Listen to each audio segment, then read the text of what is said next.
السلام عليكم، اهلا بيك يا صديقي المتابع في قناتنا المتواضعه. فقالي ما تبخلش عليا بلايكك جميل وتشرفني باشتراك. طبعا بتسالوني مستغربين انا غبت كل ده ليه. حابب اقول لكم اني كنت بجهز عظمه كالمعتاد، يعني كل حاجه بقدمها تكون حلوه كده.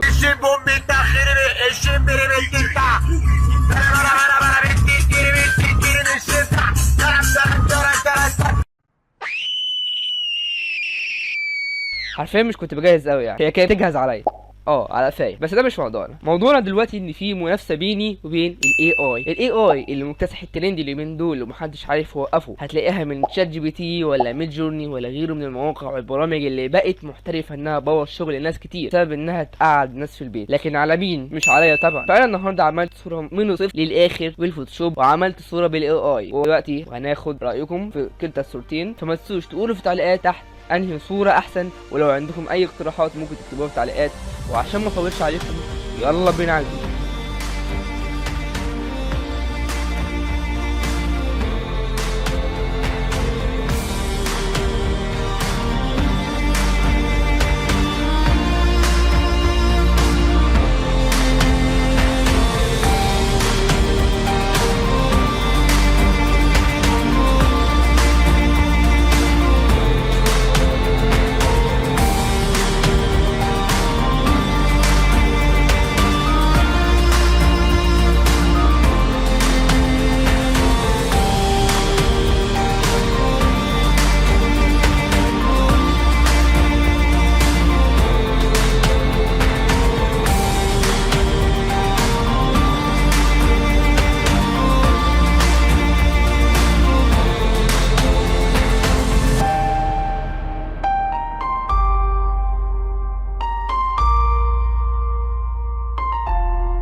وبعد ما خلصنا الفيديو اتمنى يعجبكم وتكتبوا لي رايكم في الكومنتات تحت، وتعملوا شير للفيديو لاكبر عدد من صحابكم عشان القناه تكبر. دلوقتي احنا في مشكله كبيره وبتكبر كل يوم، وهي مشكله الاي اي، الذكاء الاصطناعي. مش كده بس، ده كمان بقى بيتعمل للمجال ده مدارس وجامعات مخصصه ليه في جميع انحاء العالم عشان يتعلموه ويطوروه واحده واحده. انا مش بقول محدش يدخل الجامعات ولا يتعلم المجال، ولا بقول انها وحشه. انا بقول انه مع التطور العلمي الكبير اللي بيحصل ممكن يوم من الايام حضرتك تقعد من الشغل عشان جاوب مكانك كمبيوتر. تعرف ايه الفرق يا صديقي؟ الفرق يا صديقي المتابع ان الكمبيوتر متبلد المشاعر، ما بيحسش باي حاجه ومش قادر يديك شعور انه مبسوط ولا زعلان. لو بيكتب كتاب او سكريبت حلقه هتحس انها ملهاش طعم، مش هيديك مشاعر تحس بيها زي مشاعر الحزن ولو قال لك نكته تضحك وغيره. عشان كده اغلب المجالات اللي بتعتمد على الكرياتيفيتي الابداع مش هتقع، زي كتابه، رسم، تمثيل. طبعا شغل الجرافيك ديزاين فيه كرياتيفيتي، لكن لو ما كنتش لقيت خطر عليه ما كنتش عملت الفيديو، ولا كنت هعرف اعمل صوره زي دي بالاي اي بكل سهوله. العلم واجب، لكن ايضا يجب ان نحذر من وجه الاخر العلم الذي يمكن ان يضر البشريه. ومن اعلم ممكن في يوم من الايام تلاقي روبوتات بتعمل لك الاكل وتنظف لك الشقه، وروبوتات شغاله في القهوه بتعمل لك الشاي. كده وصلنا لنهايه الفيديو. فلو عجبك الفيديو ما تنساش لايك الجميل وتشرفني باشتراكك. سلام.